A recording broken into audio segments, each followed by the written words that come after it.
Welcome back. Welcome to Decision Space, the only show to take place right here in the space between the turns in your favorite games. I'm Jake Friedman. And I'm Brendan Hansen. And this is the podcast about decisions in games. And today, we're talking about Messina 1347, a Vladimir Suchy and Raul Fernandez Aparicio game, all about Messina during the plague, a city that gets overrun and you're helping try to extinguish the plague, move your workers around a shared city board, put some people to work in your estates. Hopefully that's a good thing. But it's really about action efficiency and better than dying to plague. It's better than that, creating action efficiency loops within the game. So I'm really excited to get into that because, we've covered underwater cities on the show, Praga Kaput Regni, and this is sort of like another recent Suchy game in those veins. So it's nice to have a return to form. But we'll also be talking about, in the latter half of the show, over-centralizing mechanisms in games. So I hope that you'll think of this episode sort of like one of our classic deep dives, but also with a nice broad discussion at the end that ties into the deep dive itself. So we'll maybe like a medium dive. Let's be a little transparent. Lately, we get way more listeners when we do topic-based episodes or episodes where we cover multiple games. We still want to do the deep dive because I think that's something that is important to Brendan and I. We have a lot of fun doing it, but we also want to make sure there's something for everybody to listen to. So this is our attempt at that. We're going to try and deep dive Messina maybe a little bit quicker than we would have in a full hour dedicated to that, but try and get just as in-depth, hit the most important stuff in about 30 minutes, and then have a great discussion on over-centralizing mechanisms that can be applied more broadly than just this game in the second half. Yeah, so come along with us. Let us know what you think of this approach. And I just would love to maybe get into right now our ratings and reviews, Jake. What do you think of Messina? Yeah, so my rating for this game is a 6.5 out of 10. It is, for me, the weakest of the Suchy games that we've covered on this podcast, the other being Underwater Cities, which is like a top 10-ish game for me, one that I love. Praga, a game that I think is very good. And this one, to me, is just good. And perhaps if I had played them in a different order, that might have changed things a little bit. But I think that this game is quite similar in a lot of ways to Praga. I think that it is a very fun experience to play through a couple of times, but I have some real criticisms about this game that stops it short from being one that I would recommend for people to rush out and buy. Nice. We're pretty aligned on this one. So here's mine. Messina 1347 is an ambitious sandbox-style game that gives players a robust decision space to explore. While the game doesn't quite hit the mark for me as one I'd like to return to over and over, I'd be thrilled to see designs from Suchy in the future explore similar ideas, especially the worker movement puzzle at its core. 6.5 out of 10. For me, I think my order is Underwater Cities, then Messina, then Praga. Mostly because I like the worker movement puzzle and the shared play space of that board in Messina a little bit more than what's going on in Praga. Somebody check the tape. What did you rate Praga? I bet it's higher. I bet probably it's the same. Higher. I think it's probably the same. Okay. So before we get into our deep dive of this game, our deep dive review, some very brief housekeeping.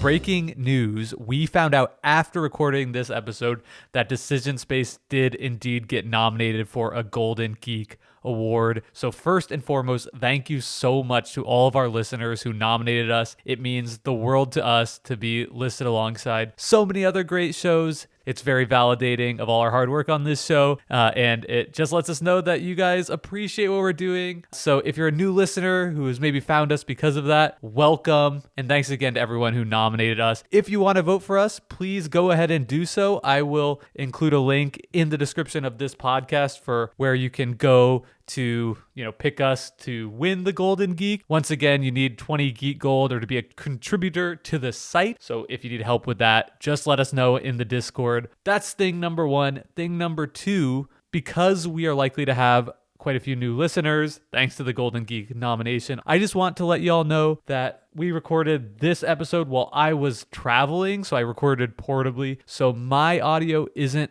as high quality as it normally is on this show. So please just give us a little bit of grace for that. But thank you. We're so delighted to have you here. And we hope you'll become a part of this cast, what we're doing here. Welcome to the interdecisional spaceship. We are so pleased to have you. I checked the tape, Jake. At least, meaning I went through my Google Drive and found my notes for Praga. And according to my notes, I gave Praga Caput Regni a 5 out of 10. So higher here. Higher here. Okay, but let's talk about the game background really quickly. So I mentioned that this is a Vladimir Suchi game. It came out in 2021 from Delicious Games, which is Suchi's company that he started to publish Underwater Cities, basically saying, if Underwater Cities succeeds, I'll publish more games under Delicious Games, which luckily it did. So we got Praga Caput Regni, Messina, and I believe Woodcraft was also published through Delicious Games. This game's co-designed with Raul Fernandez Aparicio, who I believe this is his first or second game, and with Suchi. And then also, you might know Vladimir Suchi from his games like Last Will, which came out in 2011, Pulsar 2849, which came out in 2017. That's, I think, the last one on this list, his ludography, that I would love to try. It's one that gets a lot of positive hype. Then we saw Underwater Cities in 2018, Praga in 2020, and then Woodcraft followed up Messina in 2022, which I've seen kind of middling reviews of, Jake. People sort of said, maybe this one's not quite. I would say polarizing. I've seen some people that are like really high on it and other people that are really low on it, which is much more intriguing to me than middling. Sure, for sure. I would definitely try it. I think Suchi is a designer that does really interesting things. One of the clear design ethos is these are also Euro games, or they're a little bit less on the interactive side of things, which appeals to my tastes and preferences. Almost like a little bit in the Steffenfeld vein, but I would say a little bit heavier. Yep. An interesting designer, and definitely a designer that I'm always going to be eager to at least see what he's cooking up. And none of these games have been like, that wasn't good. Yeah. All of them have been games I was really excited to play once, including this one. Almost always personal player puzzles with some light interaction tied to the action selection, typically. And typically the games, at least that we've covered on the show, they're all about these sort of positive agency loops. So trying to find some early production that's going to allow you to continue to snowball, or getting more workers that will allow you to continue to snowball. And those are some of the things we're going to talk about more in this episode. And boy, can you snowball. All right, to tell you a little bit more about how that works, let's do a very brief rules overview, and we'll meet you on the other side.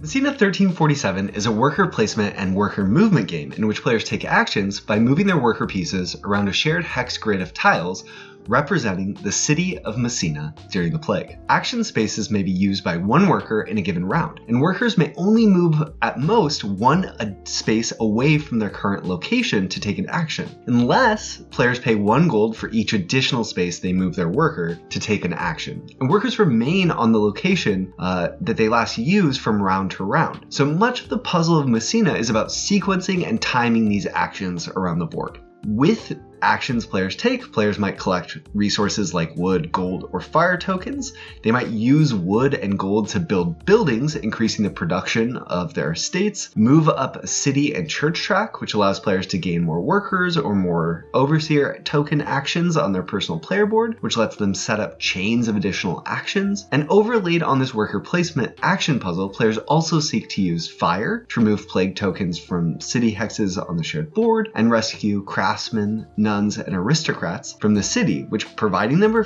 refuge on their own personal player boards, which enable bonus actions or increased production in buildings players have in their estates. Points are scored in Messina through achieving certain objectives tied to scroll tracks in the game, which players can use to increase the number of points that they'll score for different objectives, like gaining money, reaching certain thresholds on the city, church, or fire tracks, repopulating Messina, collecting boats, and more. Messina 1347 is a lightly interactive, efficiency Euro, all about finding positive feedback loops to take as many actions as possible and to do so as efficiently as possible across the game's 6 rounds. At the end of the game, the player with the most points is crowned the victor. Brendan, thanks for giving us that rules overview to give people some idea of what's going on in Messina if they haven't played it or checked it out themselves. Let's get into the deep dive. Okay, Jake, so we get to talk about the characterize the decision space overall. And for me, the thing that stands out most about Messina is how broad the decision space is. There's I would say a fair amount of different actions you can take and a fair amount of different ways that you can score points in this game. So it feels very broad and sandboxy to me. Maybe I'm going to spend my turns focusing on working on improving my overseer board, my estate, right? And setting up these like double or triple action turns in the mid game and getting that going. Maybe I'm going to focus more on building, or maybe I'm going to build myself a little wagon and focus on returning people to the city of Messina. Or maybe I'll focus on this boats mini game, or right. There's lots of different ways that you can sort of push and pull, maybe some of them more viable than others, but on its face, the decision space feels pretty open and broad. And that's emphasized by the fact that the worker placement, worker movement puzzle gives you a lot of options. You can always move your worker at least one space, but can move them as many as you want, as long as you pay a gold for every additional space beyond one that you move. So, that the grid is like 4x4 tiles. It shifts based on player count, but it's fairly large. There's, more than 10 spaces you can use always. And I think that gives you this sense of a huge amount of options that you can make. I agree with that. The decision space, what I'm thinking about on my turn when I play this, is characterized by searching. I think that it's a high search game for sure. You're always looking, because not only are there a bunch of different options, there's usually multiple ways to achieve whatever you want to do. If I need to collect, if I'm aiming to advance on the city track, there's maybe one or two spots on the board that just directly advance one on the city track if I take that space with my worker. Or perhaps I can use a bonus in my personal player board of people by advancing on one of those tracks to do it. Or I could collect gold so that I can pay gold to also advance up that track that way. So you always have, it seems, a lot of different options to do any one thing, and the difference between those options are probably pretty small, but cumulatively picking the most efficient way to do each action that you want to take over the course of the game, I think, is how you ultimately create big separation in point total by the end of the game. So I think that is a huge part of what you're thinking about on your turn. And then overall, this is definitely a waxing game where your decision space just grows and grows over the course of the game, because you're getting more workers, you're getting more resources, giving you more flexibility. And then towards the end of the game, as you mentioned, you can sort of get rid of a worker permanently by resettling the city of Messina, which kind of gives you a single sum of points that can be quite significant. And then that worker just lives on that board for the rest of the game. So that's something that really only becomes viable at the end of the game, because you're not going to give up a worker for the rest of the game in the second of 6 rounds. Right. So that's kind of like a whole nother action path that becomes available. So, hugely waxing, hugely searching. I think planning is also a really important part of Messina, right? It's all there's a lot of room and a lot of agency to figure out what turns you're going to set up, right? So it's all about kind of filling up your personal estate board with the right nuns or craftsmen or aristocrats in the right spaces, which themselves are tied to these actions. And when you move your little overseer tokens that let you take actions on that personal player board, your own little estate, you're trying to sort of set up, like Jake said, the right actions at the right times.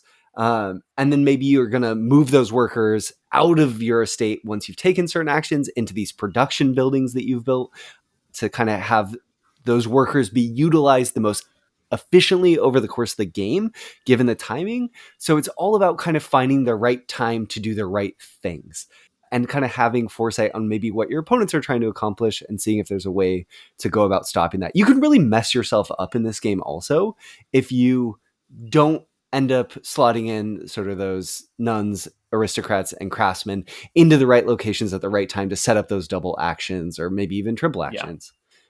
Your potential just isn't there. Yeah. And I think the last thing I want to talk about with characterizing the decision space is clarity, which I think is something that feels a little dynamic over the course of the game, because early on, you don't maybe have a really clear path for what you're going with yet.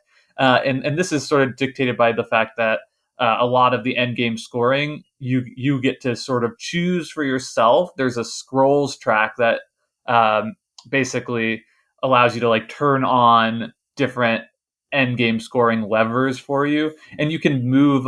So let's say, for example, one of the end game scoring scrolls is points for each building. So if you move it up once, then you're going to score 1 point for every building. If you move it up again, you score 2 points, 3 and 4. So that might not be exactly right. I'm going from memory, but the point being that if you choose the building path and get that all the way up to the top, then your decision space becomes much more clear at a certain point in the game because you've committed down that path. Yeah. And that makes it so that anything kind of divergent from that, the trade-off is just too great. So I think your decision space clarity goes from really open to like crystal clear by the end of the game. And that is my first major criticism with this game, which is that I think in that last round, your decision space is too clear. And combined, when that is combined with the amount of searching present in that round, it creates sort of like a very paralyzing decision space where you can like literally sit there and calculate out exactly how much points each in any given space could be worth for you or any given action. And I personally am just not willing to sit there and do that. And that just feels bad to be playing a game against other people who might be, and it's sort of like, it's just a weird thing with like the magic circle, right? Are we going to just kind of play this loose, or are we going to be like sitting here and calculating because I literally could? And I think that the fact that you can resettle for like a single sum of points really confounds that problem, or not confounds, like really amplifies that problem, because now it's not just a matter of, pursuing whatever strategy you want to the max, but you have to also look all over the board and see, which of these spaces could I resettle to get, maybe 13 points instead of getting the equivalent of like 8 points by taking this action that further pursues my strategy. And it just becomes too much. And I think that the clarity is a big part of that problem. Yep.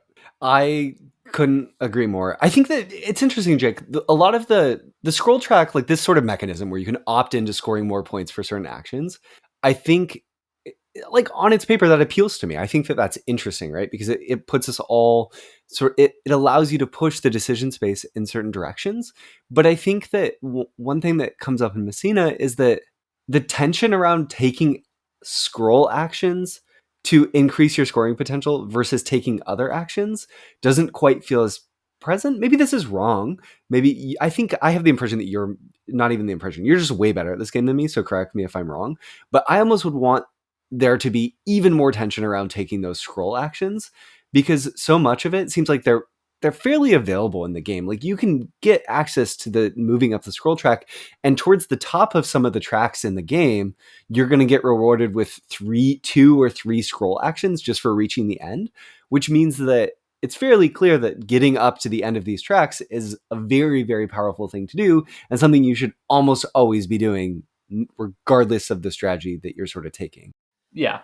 And I think let's talk more about sort of like what you should always be doing Sure. later in the second half of the episode.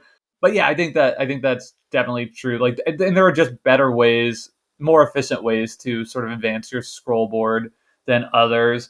And I think, yeah, I mean, I guess kind of the point I want to drive home about this is that like that flexibility, while interesting and cool, it also sort of incentivizes you picking a path and sticking to it and earlier rather than later. And at that point, like the decision space becomes less interesting to me, because it's like, okay, I'm just focusing on just these 2 things, and I'm gonna amplify that. And the interaction isn't enough to say that, like, if I'm going for the building scrolls track as a big part of my strategy, there's no way you can, on the other side of the board, can say like, I'm going to stop Jake from doing Jake that, from getting the building actions that he needs to build buildings. Yeah. There's just way too many ways to get around your opponent's block. And that goes for any avenue of scoring points in the game. So let's talk about what you should always be doing in this game, because I think that that's a question I can answer. And it's You should always be moving up the city register to get more workers. That's like priority number one. This has the classic thing in a Euro worker placement game of there's more workers that you can get, so you need to get them, and you need to get them as fast as possible. Yeah, I mean, and that is 100% my experience with the game.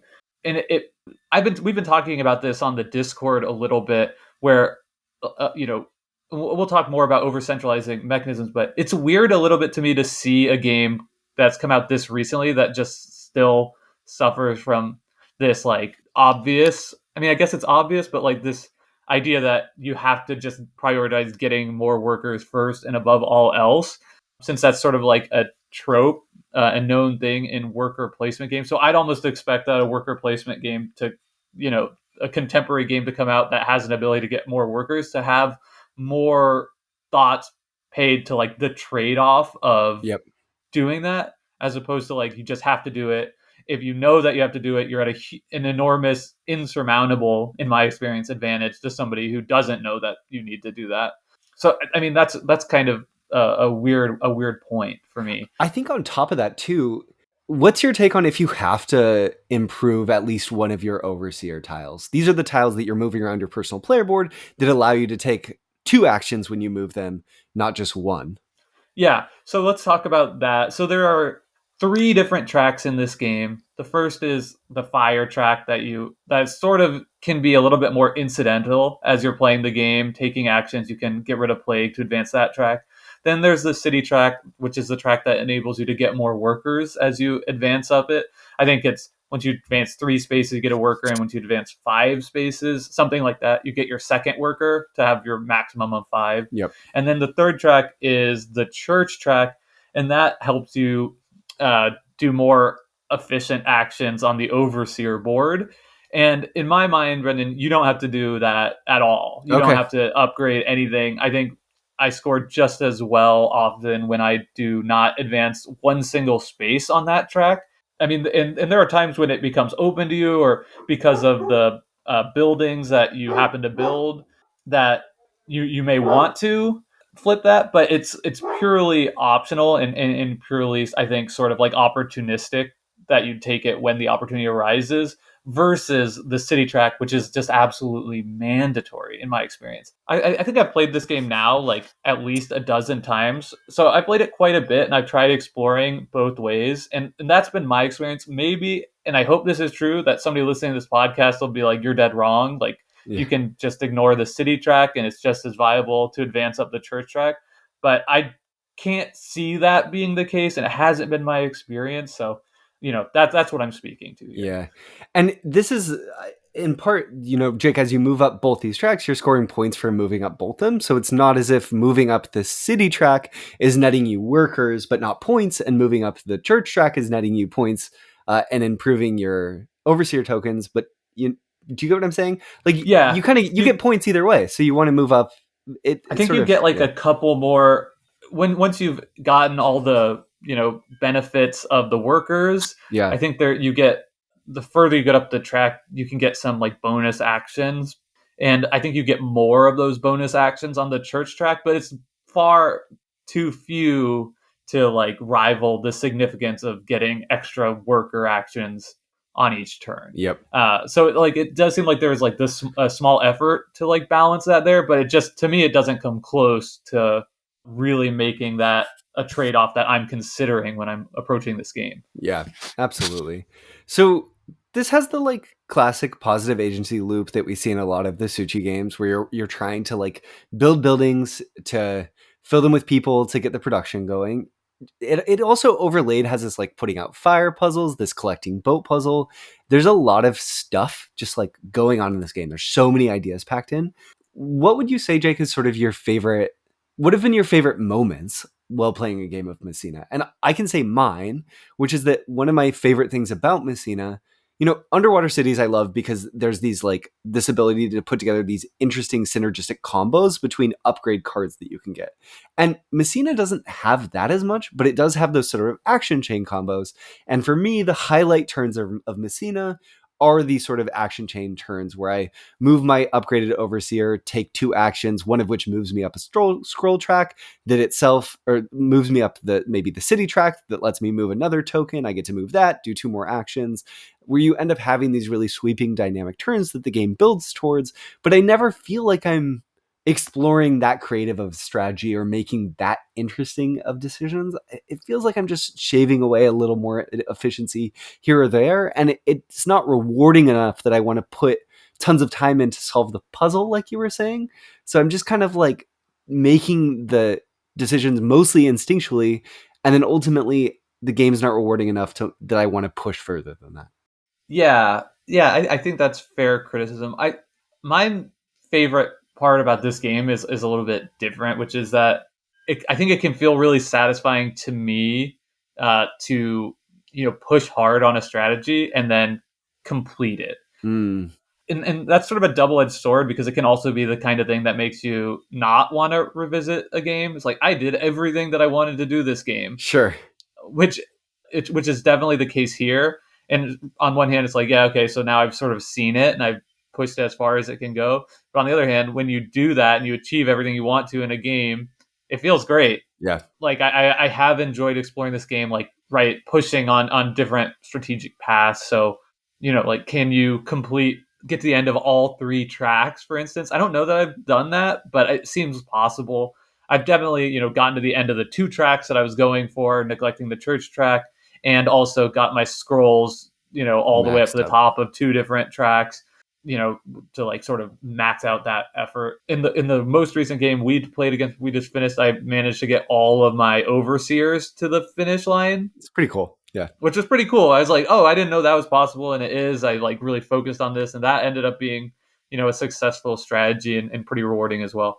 So a lot of games I feel like you can't do everything, and here you can, and that kind of is fun. Yeah. And it's another reason why I'd like say, like, definitely, like, check this out and play it once if given the opportunity to, because that is a satisfying feeling of picking your own path and just like nailing it. Yeah, absolutely. Maybe right as our last topic before talking about over-centralizing, we could talk a little bit about the worker movement, because that's something I also really enjoy. And I think it is, if there's something that sets this game apart from some of the other Suchi games, right?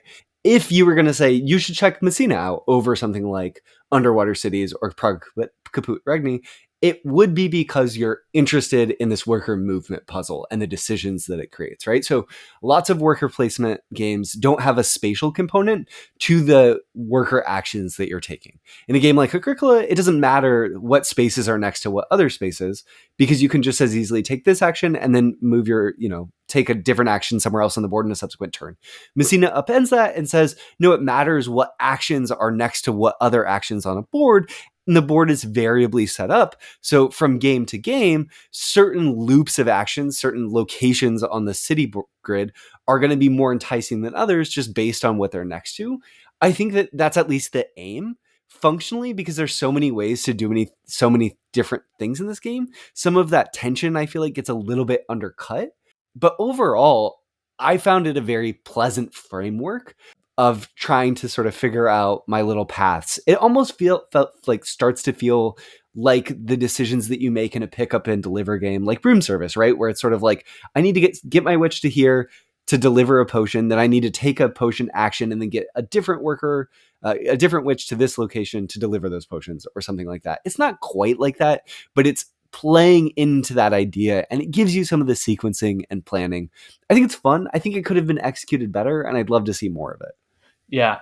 The first time I played this game was at Geekway Mini, and we misunderstood a rule, which was that we thought the way the game actually works is, once you start a new round, you sort of lay down all the workers on the board, and then all those spaces are available to anyone. Where we thought that we played it originally that if a worker was laid down on a space, like, it was still Oh, blocked to yeah, you, which really made the board feel claustrophobic, yeah, but in an interesting way. yeah. Unfortunately, I think that the idea of being like restricted by the worker movement puzzle here is undercut in a like a lot of ways, which is that there's usually multiple spaces on the board that have the thing you want to do, and even if there isn't, there's probably another way that you could achieve it. And it's pretty easy to get gold to move around further if you really had to. And the simple heuristic of, like, I'm just not going to put all my workers next to each other, right? If you have Gets you pretty 5 far. workers Yeah. spread out around this board, there's a good chance you're within a space of something you want to do at the start of your turn. Yep. So it kind of only really comes in with like the last worker or maybe the last 2, where you have to kind of think like, okay, none of these are exactly optimal, and I don't want to spend extra gold to play here. And that's really interesting. I just wish it was a bigger part of the game. Yeah. And I think that it also kind of leads into the increased importance of like the strategies that I'm thinking are over centralized, of like needing more workers, because that helps you navigate this puzzle more efficiently. And then I think the other thing in this game that you absolutely have to do that isn't necessarily signposted well enough is build out your buildings, the quarantine house buildings that give you income for having workers in there, because that's giving you the resources that you would otherwise be needing to collect from the board, and it's making it easier for you to move workers around through gold income. Yeah. So like and I think it's both undercut and plays into making these strategies feel like too important to overlook. So Yeah. Ultimately, it doesn't succeed for me in a way that I want to, but I do think it's an interesting mechanism that I'd love to see explored more in other games. Yeah, which is what I said in my starting review. I guess the final thing, Jake, is that we both much prefer. There's a way to play Messina where everyone's scroll tracks are the same. They're symmetric, but there's also a way to play with asymmetric player boards and scroll tracks where everyone has different things you could potentially score on by moving up your scroll tracks. And I think that leads to a little bit more variance in the game, and the asymmetric player boards have one-time actions that you can take on your player board, which add even more interesting decisions around timing and when you are moving your sort of nuns and aristocrats and craftsmen around, and maybe when you're upgrading them. So I preferred the game that way. I thought it made the puzzle a little bit more interesting and just a little bit more dynamic and variable. Yeah, I think it's just the best It's a better way to play the game. I think that if you were playing this game once, you should Play play the that way. advanced way. I don't Yeah. think it makes it there's no real increased rules complexity. It's just a little bit more interesting Yeah. decisions. Yeah. So Jake, over-centralizing mechanisms in games. The reason I wanted to bring this topic into this episode is, as you've gathered, I think that Messina really suffers from this problem, which is that in Messina, it feels like, as I've explored it, you have to advance up the city track early in the game, and you have to build these quarantine houses to get income over the course of the game for workers that are in quarantine. And I just haven't really experienced anyone going against from that has been successful. It feels like following these two strategies, you're always scoring right around 140 points, which is a good amount of points. And if you don't do it, you might score like 50 points. So it's like not a small difference by any means. And so so the reason that I want to talk about this was because I was experiencing that as a criticism in this game, but I also think it's an interesting topic of conversation that comes up in not just this game, but a lot of other games too. So maybe we should sort of define what an over-centralizing mechanic is.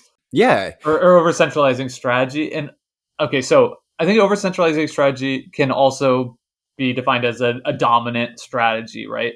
And that doesn't mean that this is a strategy that you have to pursue in order to win the game. Right. But I think what it means is that it is a strategy that gives you the best chance of winning most of the time. Yeah. So, you could think of it as like a percentage. If you have a 20% chance to win this game by going down the church track, but an 80% chance of winning the game by going down the city track as your main strategy. That doesn't mean you could never win with the church track, of course, but it does mean you should never choose that path if you're trying to win the game. So therein lies the problem. An over-centralizing strategy is a strategy that players almost always want to pursue while playing a game. The whole game, when you sit down at the table, the mechanism and the structure of the games are sort of encouraging you to go down one specific path. There's one specific way to interact with the game. And I would say flip what you said. It's you always want to pursue it because it almost always wins, right? What did I say?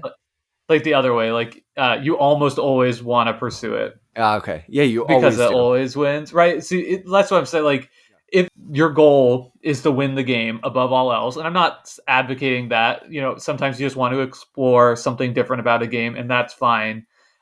Especially if, maybe it's like, I think that this path gives you a 57% chance, and the other one gives you a 43. Like, if you're trying to win the game, you should objectively always do the 57% path.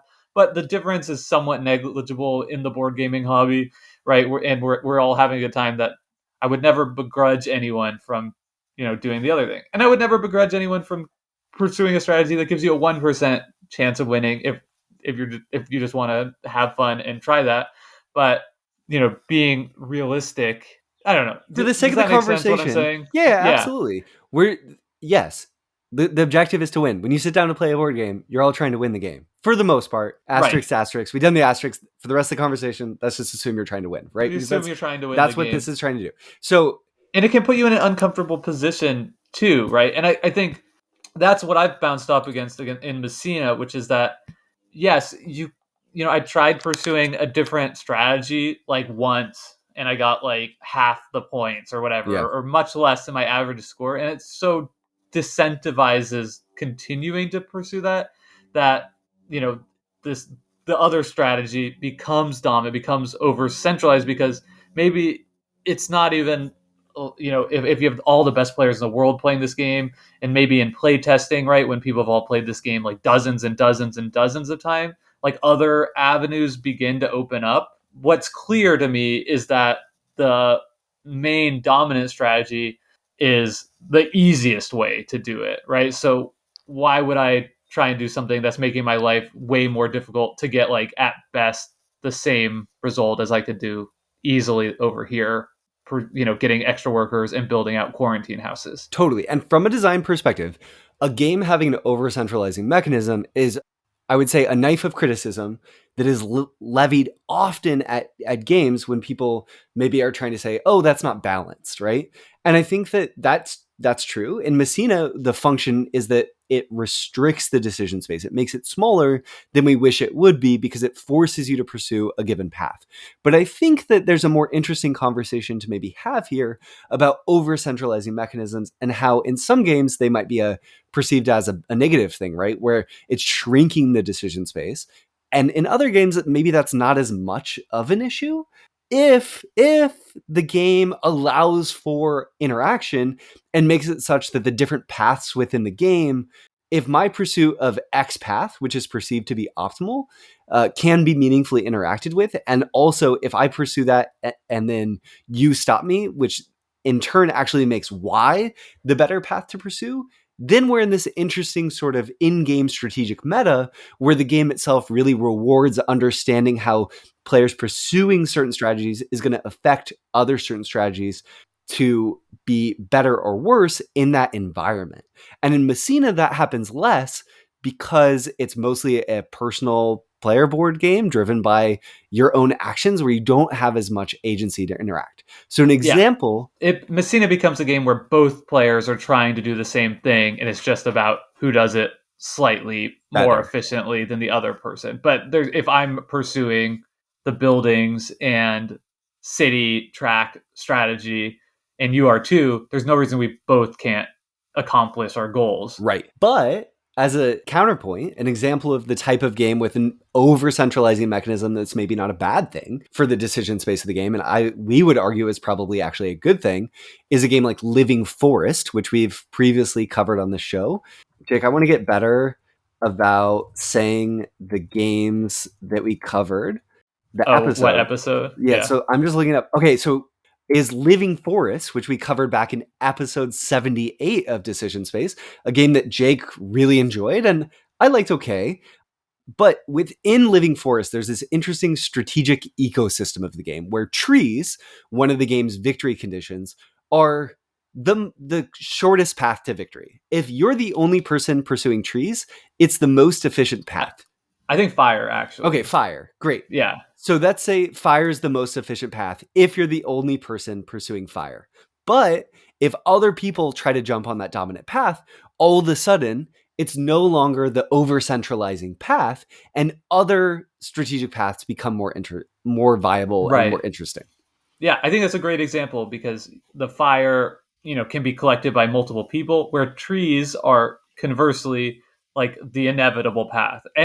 Everyone could collect trees on every turn, and they're not probably going to run out. Sure. Certain trees will, but likely everyone will be able to continue doing that. Get a tree. Eventually, somebody's going to hit the point threshold to win the game. And if the other two players are splitting up fire, then the tree player will come out on top. So it's like the perfect foil to what otherwise would be a dominant strategy. Yep. So here's another case study for you. And this is a game that I think has a dominant strategy, and it is one of the most beloved games in our hobby, and that is Hansa Teutonica. Go on. Okay. So here's the thing about Hansa Teutonica is that over the course of this game, you are upgrading various actions that you'll be taking over the course of the game. And very much like in Messina, one of those actions you can upgrade is actions itself. So by upgrading the action, you will get an additional action you can do for each turn. So you go from 2 actions to do on your turn to 3, a massive 50% increase in efficiency. And I've done a little bit of research on this, asking people in the Discord and other people I know. Has anyone ever seen somebody win a game of Hansa Teutonica without upgrading the action space? And so far, people said, yeah, you can get like really close, or you can definitely win by upgrading actions just towards the end of the game. But I don't think, to my knowledge, somebody's like professed that they've managed to win this game without upgrading that action space, making it to me clearly like a dominant strategy. It's sort of something you need to know going into this game in order to be competitive. So is it wrong? Okay, we've laid out this sort of Living Force example, and just to play a counterpoint, is it bad that games, for a design of a game, to have a button that you have to push, right? Like, is that intrinsically a bad thing, or how can it become a bad thing? Because I think the Living Forest example kind of shows that maybe it's not intrinsically a bad thing. And some of the reasons why it can be a bad thing are if it's not clearly signposted that that's really important. Your first play, I think, it can be confusing. It can sow a little bit of distrust in the game, right? Like the game is saying, hey, go after this strategy. It's totally viable. When in reality, maybe it doesn't end up being as good or as viable as it seems if things are presented within the game about being roughly the same, kind of like flowers in Living Forest. Yeah. Well, I think, again, Living Forest is a great example here because a lot of people will play that game the first time and think that the fire path is too powerful because the person who goes heavy into that is maybe likely to win the first game before people realize how they need to push back against that. But I would say that actually, in effect, fire is not an over-centralizing strategy or a dominant strategy in that game because once you know that, it corrects itself. Right? Like going into a game of Living Force now, I don't think fire is the best like I do in Messina or I do in Hansa Teutonica, which I think Hansa doesn't have that self-balancing mechanism where, oh, if everybody's fighting over the actions, I can just do my other thing over here, because as soon as somebody gets action, they're just going to be doing more stuff all over the board than you. So I don't think, though, that means that Hansa Teutonica is a bad game. So I think it's worth digging into, like, why is that not, a huge criticism in Hansa, where it is a big criticism for me in Messina. And I think that a big part of it is that the button to push, as you put it, in Hansa is something that you can dedicate a small portion of your game to and then go on to do other things and ultimately craft your main strategy around something else once you have ticked that box. Whereas Messina, it requires you to invest your entire game plan into maximizing this one specific strategy. Also, Hansa gives you more ability to interact with people and kind of make their lives difficult for achieving it. Yeah, and I think a big part of that, Jake, is with something that could be over centralizing, if there's a trade-off in some way for going down that path, right? If there's something that you're giving up or something, then it's going to inherently be slightly less over centralizing, right? So for me, the problem really comes to the fore in Messina because you're not giving anything up for getting more workers, right?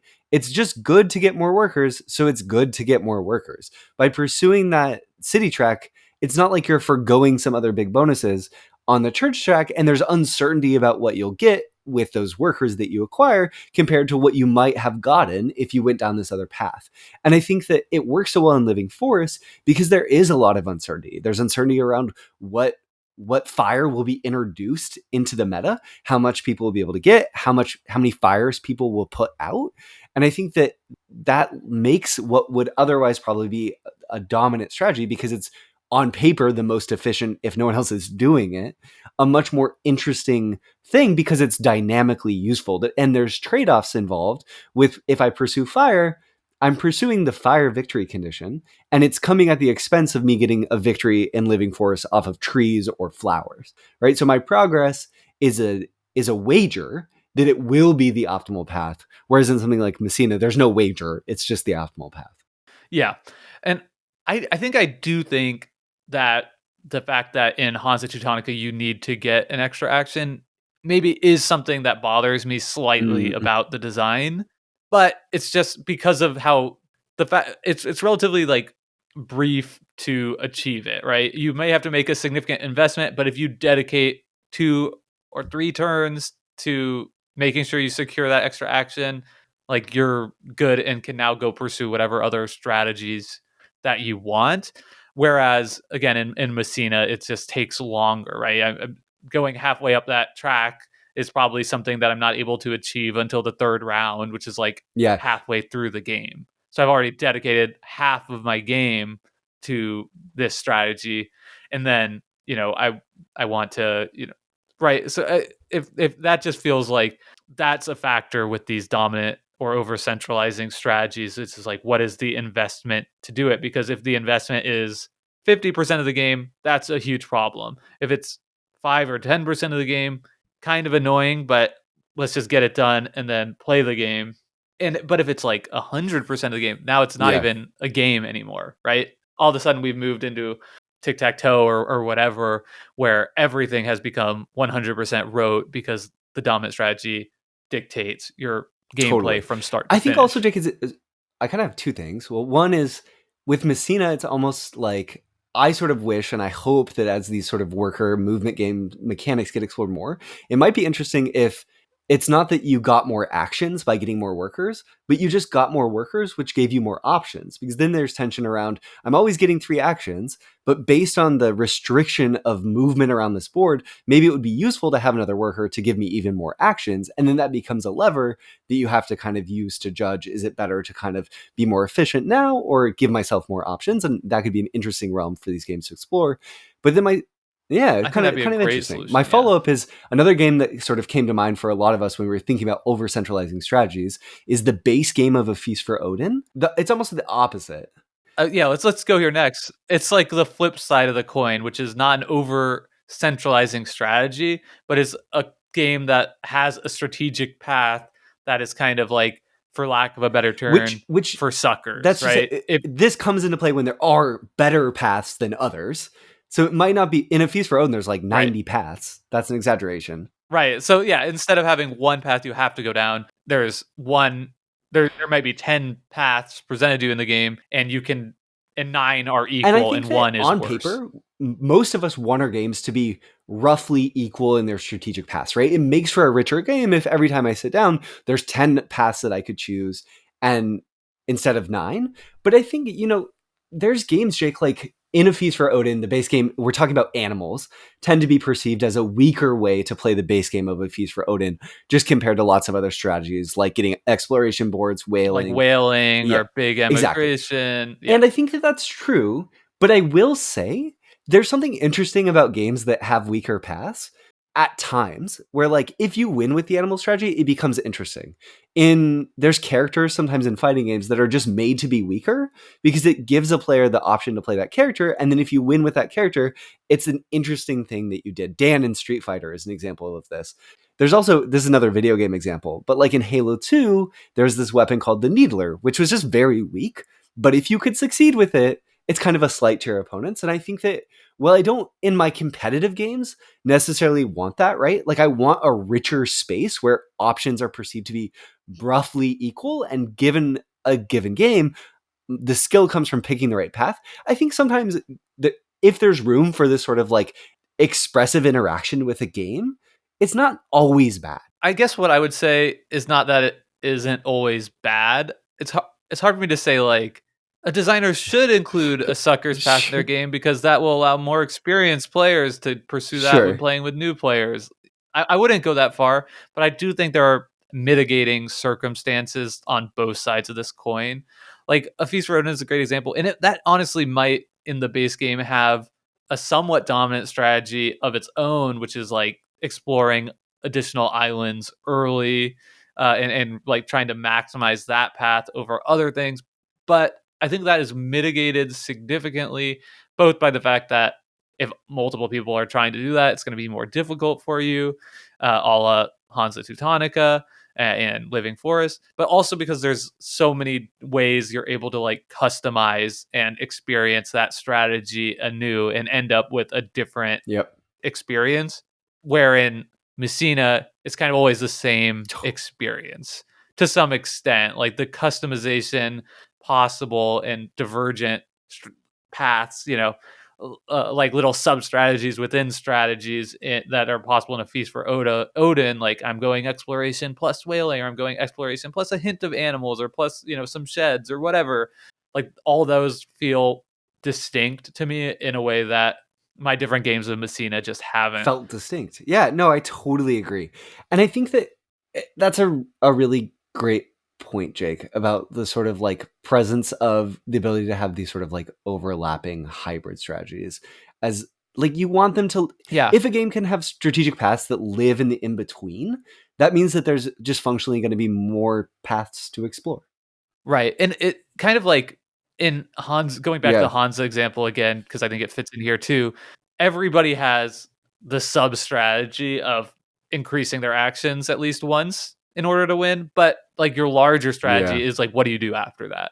At the like, okay, like the game I recently played, I had to get the actions at some point, but my what I was like doing with that then was building out my network of cities and trying to build like a really big network to score a lot of end game scoring points that way, where other people also did the actions upgrade and then pursued different things with it.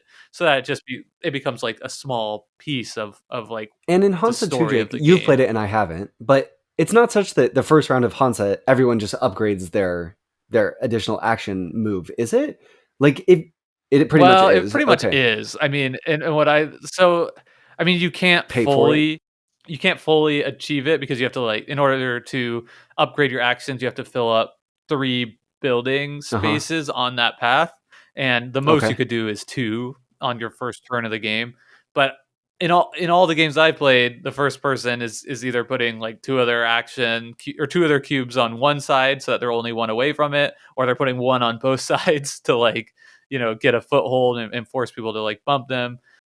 So it very much is like that is the heart of the game at the start. And maybe you want to like neglect, if you're the 4th player to go, maybe you go somewhere else, hoping that somebody's gonna like finish it, and then it'll be more open for you next time you go. Okay, But then you're playing because with this is a fire. physical location that you're trying to surround on the board to get your upgrade. Okay, so that's interesting Yeah. though, right? Because that's almost kind of like the Living Force example where it's creating interaction within the game. And I think that Yeah. when over centralizing mechanisms can create tension and interaction, then they're working well. Yeah. Yeah. Everybody could keep just forever bumping Yeah. each other out of that space. until somebody like decides to stop doing it, Well, so yeah. That's a little taste on over-centralizing mechanisms. And we hope that you will give us feedback on this episode format. Jake, I have feedback for us. If we do this format in the future, which I imagine we will, we should put a sting in between the game review and the like topic, right? Like a nice little like decision space. Yeah. I mean, I do put in the little like song thing. Oh, perfect. From our friends, the Flash Floods. Jake's already doing it. You don't even listen to our episodes, Brendan. Well, you do because you edit. Yeah.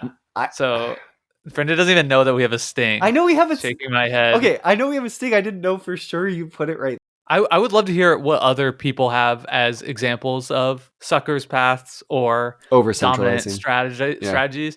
I suspect that dominant strategy games are harder to come by because they're a big problem, right? So a lot of the games that get published are trying to have this developed out. Yeah. That's like a huge point of developing. And if they are discovered, that can really really tarnish the game. I think A Few Acres of Snow is a game that I haven't played either. And all I know about it is that there's like a dominant strategy. I also have never played it. And of course, I also know about the Halifax Hammer. I think this is the most legendary example.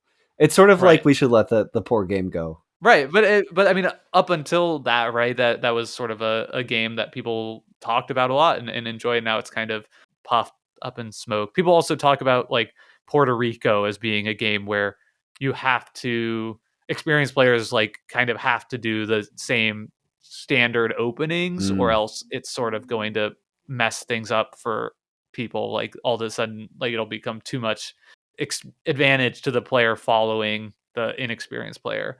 I don't know to what extent that's true, but these are just things that you hear in the ether. Sure. And yeah. So tell us your examples. Yeah, let us know in our Discord. Again, you can find a link to it in our show notes. Coming up, we're going to have, for our pre-planners, still planning an episode of The Resistance. We'll probably look at social deduction games overall and what make for interesting decisions in those. Probably touch on Avalon and maybe Quest. We'll see. Secret Hitler, too. I want to talk about that. And on the show, thanks to our patrons who selected that game for us to cover. And then Jake and I are also playing like Architects of the West Kingdom a bunch right now, so that'll get coverage on the show in some way, shape, or form. And then there's also Chicago Express / Wabash Cannon, the same name for the same game. I like how you said that. Names for the same game that we'll absolutely cover at some point as well. So if you're intrigued by any of those games and we're looking for an excuse to go get a play under your belt, they're all on Board Game Arena, except for the Resistance. Pre-planners are going to have their homework. Yeah, get out for them. All right. Well, thank you all so much for listening to this week's episode of Decision Space. As always, we want to thank Hembry for our intro and outro music. Reach out, and we'll see you next week. Goodbye. Bye, y'all.